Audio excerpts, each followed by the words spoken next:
Hello and welcome to Menopause Wise. I am Dr. Supreet Patel, and with us today we have Dr. Heidi Liskanek. Dr. Heidi is a licensed naturopathic doctor practicing since over 2 decades with a background in both cultural anthropology and the healthy cooking field over 30 years. Her own big life transitions have led her to a much deeper understanding of how our nervous system, our daily habits, and nutrition choices can lead to a state of being in or out of health. She sees true healing emerge by addressing the root causes of imbalances with deep nourishment on all levels. And today we will be discussing tools that can smoothen the menopausal transition for women. So, welcome, Dr. Heidi, and thank you for joining us today. Oh, thank you so much. So, let's get started with the first question. The menopausal transition is inevitable for every woman, and we're all aware of that. But is suffering an option? What I mean is, can preparation during the years approaching perimenopause and menopause make it easier or change the way one experiences menopause? Absolutely. I think there is so much that we can understand about how our body functions that can assist us with having a more easeful transition. I think of it being so much like puberty in reverse, which I'm not the first person to have said that. But it is a transition. So there are changes that can be disruptive and can be uncomfortable, much like puberty. But it's also kind of knowing what to expect and having a sense of like, yeah, these are things that show up on this road. And that there are things that can ease those or soften the bumps on that road, I think are absolutely what, I'm very interested in sharing these days.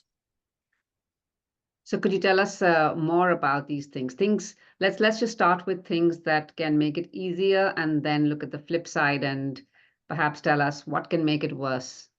Yeah, well, I definitely think having nervous system support is key. Sleep, good, solid, deep restorative sleep. And sleep is one of the first things to show up as being disrupted during the perimenopause transition. But of course, many years prior to that, women can be dealing with insomnia. And then the third thing would be exercise. I think these are the three key foundational pieces that set us up for a smoother transition.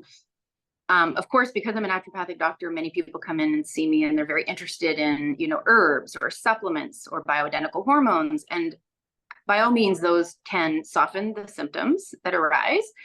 But I also think it's a disservice to skip over the foundational scaffolding. It's like just those fundamental everyday choices and habits we have and commitments we make to ourselves, I think are what provide the absolute biggest gains that I see in women in my practice. And I know from my own life. And I think we've shared too, just the critical, element of exercise, whether it's for like bone health or, muscle mass and memory and cognition, all the things that exercise helps with. So these things I think are the key foundational pieces that aren't often, we don't come across those so much online as quick fixes because there isn't a lot, of an industry particularly behind those elements that are teaching us how to like live our days in a way that's in alignment with our bodies. Absolutely.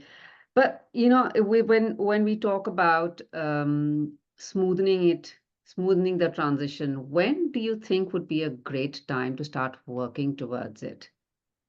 Oh, yeah. Wow. Well, in our 40s, I think would be ideal.